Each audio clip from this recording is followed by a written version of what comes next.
السلام علیکم دوستو، میں ہوں بلال اور آپ دیکھ رہے ہیں سٹوری فیکٹس یوٹیوب چینل۔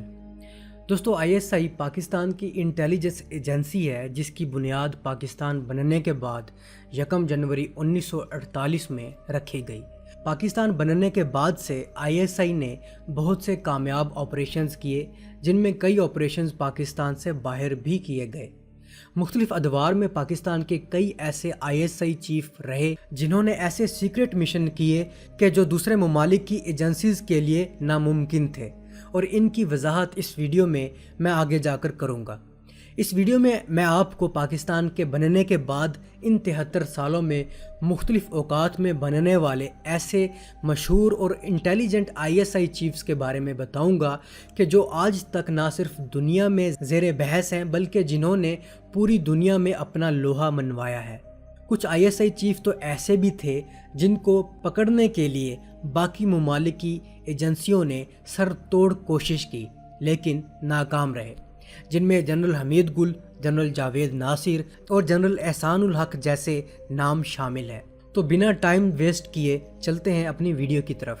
دوستو، 1948 سے لے کر اب تک ٹوٹل 25 ISI چیف تعینات ہوئے ہیں، جن میں سب سے پہلا نام میجر جنرل سعید شاہد حامد کا ہے، جو 1934 میں برٹش انڈین آرمی میں شامل ہوئے اور پاکستان انڈیا کی تقسیم کے بعد پاکستان آرمی میں ماسٹر جنرل آف آرڈیننس یعنی کہ MGO کے عہدے پر تعینات کر دیے گئے، اور بعد ازاں ان کی قابلیت کو دیکھتے ہوئے انہیں DG ISI بنا دیا گیا۔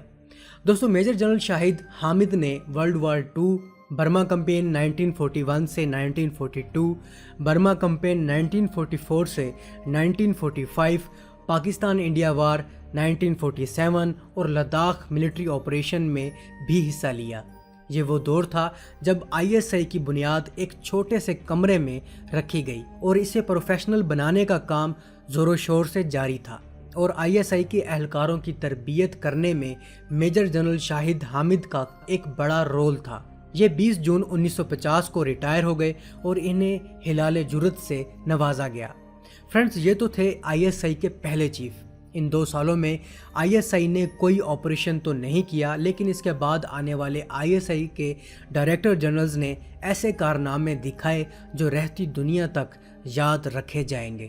لیفٹیننٹ جنرل اختر عبدالرحمان خان، دوستو، یہ 21 جون 1979 کو DG ISI بنے، اور ISI کی تاریخ کا یہ وہ پہلا DG تھا جس نے سیکرٹ مشن کیا، وہ بھی اپنے ملک کے اندر نہیں بلکہ دنیا کی سب سے بڑی طاقت اور اس وقت کی سپر پاور رشیا کے خلاف، اور اسے سوویت افغان وار کہا جاتا ہے، جو دراصل رشین افغان وار نہیں، ISI اور رشین وار تھی۔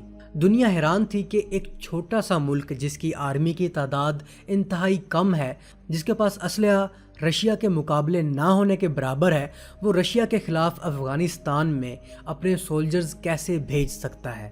فرینڈز، کئی ممالک کے نیوز پیپر میں یہ خبر شائع کی گئی کہ رشیا پاکستان کو زندہ نگل جائے گا، لیکن جب رشیا نے افغانستان میں پہنچ کر پاکستان کو نگلنے کی کوشش کی تو لیفٹیننٹ جنرل اختر عبدالرحمان وہ سب سے پہلا کانٹا تھا جو رشیا کے گلے میں پھنسا، اور رشیا نے اپنا گلا زخمی کروا لیا اور اپنے کئی علاقے بھی گنوا دیے۔ دوستو، رشیا کی نظر پاکستان کے گرم پانیوں پر تھی، لیکن رشیا اس گرم پانی تک نہیں پہنچ سکا۔ ISI نے رشیا کی ٹانگیں افغانستان کے اندر ایسے جال میں پھنسائی کہ رشیا بھاگ بھی نہ سکا۔ اگر آپ یہ سمجھ لیں کہ رشیا کو ISI نے افغانستان کے اندر بند کر کے مارا تو یہ غلط نہ ہوگا۔ اختر عبدالرحمان 29 مارچ 1987 تک DG ISI رہے اور انہیں ہلال امتیاز اور نشان امتیاز سے نوازا گیا۔ دوستو، لیفٹیننٹ جنرل اختر عبدالرحمان کے بعد نمبر آیا جنرل حمید گل کا، اور اس نام سے تو پاکستان کا بچہ بچہ واقف ہے۔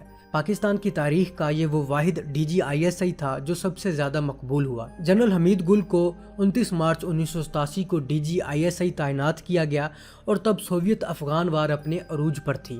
کہا جاتا ہے کہ جنرل حمید گل نے اپنے ساتھی آفیسرز کے ساتھ مل کر جب رشیا کو توڑنے کا پلان بنایا تو دیوار پر لگے ایک نقشے پر کچھ لکیریں کھینچی۔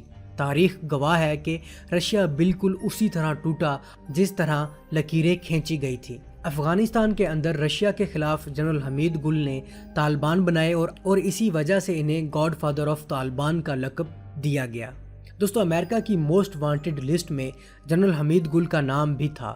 الزام یہ تھا کہ کشمیر اور افغانستان میں جہادی تنظیموں کے علاوہ ان کے القاعدہ کے ساتھ بھی تعلقات تھے۔ آج افغانستان سے امریکہ جس طرح دم دبا کر بھاگا ہے، اس کی پیشن گوئی بھی آج سے کئی سال پہلے جنرل حمید گل نے ایک پروگرام میں کی تھی۔ جنرل حمید گل کو ان کی بہترین کارکردگی پر ستارہ بصالت اور ہلال امتیاز سے بھی نوازا گیا۔ لیفٹیننٹ جنرل جاوید ناصر۔ دوستو جنرل جاوید ناصر 14 مارچ 1992 میں DGISI بنے۔ یہ پاکستان کی تاریخ کا وہ DGISI تھا جو UN کو مطلوب تھا۔ وہ اس لیے کہ 1990 کی دہائی میں جب بوسنیا کے مسلمانوں اور سربیا کے درمیان جنگ شروع ہوئی تو ISI نے اس جنگ میں ایک بڑا رول ادا کیا۔ اقوام متحدہ نے سربیا کے مسلمانوں کی مدد کرنے اور اسلحے کی فراہمی پر پابندی لگا دی تھی، لیکن لیفٹیننٹ جنرل جاوید ناصر نہ صرف بوسنیا کے مجاہدوں کو سارے عام اسلحہ فراہم کیا بلکہ ISI کے اہلکار بوسنیا کے اندر سربین کے خلاف جنگ بھی لڑتے رہے۔ اور ریٹائرمنٹ کے بعد ایک نیوز پروگرام میں لیفٹیننٹ جنرل جاوید ناصر نے اس کا اعتراف کرتے ہوئے کہا کہ جب UN نے بوسنیا کو اسلحے کی فراہمی پر پابندی لگائی تھی تو ISI نے بوسنیا کے مسلمانوں سے ان کی مدد کرنے کا نہ صرف وعدہ کیا تھا بلکہ ہزاروں سربین فوجیوں کو ISI کے اہلکاروں نے قتل کیا تھا اور پوری جنگ کا رخ بدل دیا تھا۔ دوستو 2011 میں اقوام متحدہ کی ایک ٹیم انٹرنیشنل کرمنل ٹرائبونل نے 1992 سے 1995 کے درمیان بوسنیا کے مسلمانوں کی مدد اور ان کو اسلحہ فراہم کرنے کے جرم میں پاکستانی حکومت سے لیفٹیننٹ جنرل جاوید ناصر کو حراست میں لینے کی اپیل کی، اور پھر یہ بات اپیل کی حد تک ہی رہ گئی اور اس پر کوئی عمل درآمد نہ ہو سکا، اور نہ ہی کسی ملک میں اتنی ہمت تھی کہ وہ لیفٹیننٹ جنرل جاوید ناصر پر ہاتھ ڈالتا۔ انہی کے دور میں ISI کشمیر کے اندر ایکٹیو رہی اور کچھ عرصے بعد بھارت کی طرف سے لیفٹیننٹ جنرل جاوید ناصر پر الزام عائد کیا گیا کہ خالصتان موومنٹ میں انہی کا ہاتھ تھا۔ صرف یہی نہیں، بھارت نے یہ الزام بھی لگایا کہ داؤد ابراہیم کے جاوید ناصر کے ساتھ اچھے تعلقات تھے۔ تو ہو سکتا ہے کہ خالصتان موومنٹ میں لیفٹیننٹ جنرل جاوید ناصر کا ہی ہاتھ ہو۔ آج کل یہ x ISI chief Tablighi Jamaat میں چہرے پر سنت رسول سجائے لوگوں کو اسلام کی دعوت دے رہے ہیں۔ انہیں ان کی بہترین کارکردگی کی بنیاد پر ہلال امتیاز اور ستارہ بصالت سے نوازا گیا۔ لیفٹیننٹ جنرل فیض حمید۔ لیفٹیننٹ جنرل فیض حمید 6 اکتوبر 2021 کو ڈائریکٹر جنرل ISI تعینات ہوئے۔ فرینڈز، انہی کے دور میں امریکن آرمی افغانستان سے اپنا بوریا بسترا گول کر کے بھاگ نکلی، اور سوشل میڈیا پر آپ نے یہ وائرل پکچر تو ضرور دیکھی ہوگی جب ڈائریکٹر جنرل ISI فیض حمید افغانستان کے کسی آفس میں اطمینان سے چائے پیتے نظر آئے، جس سے یہ آپ بآسانی اندازہ لگا سکتے ہیں کہ ISI کے پاؤں افغانستان میں کتنے مضبوط ہیں۔ اور یہاں جنرل حمید گل کی وہ بات بالکل صحیح بیٹھی ہے کہ ISI نے امریکہ کی مدد سے ہی شکست دے دی۔ دوستو اگر آپ یہ ویڈیو دیکھ رہے ہیں تو اس پک کے بارے میں بھی جانتے ہوں گے، جس کے وائرل ہونے کے بعد امریکہ میں کوہرام مچ گیا کہ امریکن نیوز چینل پر کئی دن تک یہ ایک ہی تصویر رہی، اور وہ یہ تھی۔ دوستو بھارت کی افغانستان میں کی جانے والی ساری انویسٹمنٹ ڈوب گئی، اور اس کے پیچھے ایک ہی ہاتھ تھا، اور وہ تھا ISI کا۔ لیفٹیننٹ جنرل فیض حمید 6 اکتوبر 2021 تک DGISI رہے۔ لیفٹیننٹ جنرل ندیم احمد انجم۔ دوستو لیفٹیننٹ جنرل ندیم احمد انجم 6 اکتوبر 2021 کو DGISI تعینات کیے گئے۔ اس سے پہلے یہ انسپیکٹر جنرل FC بلوچستان تھے۔ یہ بھی ایک انتہائی قابل اور بہادر انسان ہے۔ امید ہے کہ ان کے دور میں بھی ISI کا نام دنیا کی انٹیلیجنس ایجنسیز کی لسٹ میں سر فہرست رہے گا۔ دوستو امید کرتا ہوں آپ کو یہ ویڈیو پسند آئی ہوگی۔ ایسی مزید انفارمیٹیو ویڈیو دیکھنے کے لیے سٹوری فیکٹس چینل کو سبسکرائب کر لیں تاکہ نئی آنے والی ویڈیوز آپ کو بآسانی مل سکیں۔ تو اب تک کے لیے اتنا ہی، اپنی دعاؤں میں یاد رکھیے گا۔ اللہ حافظ۔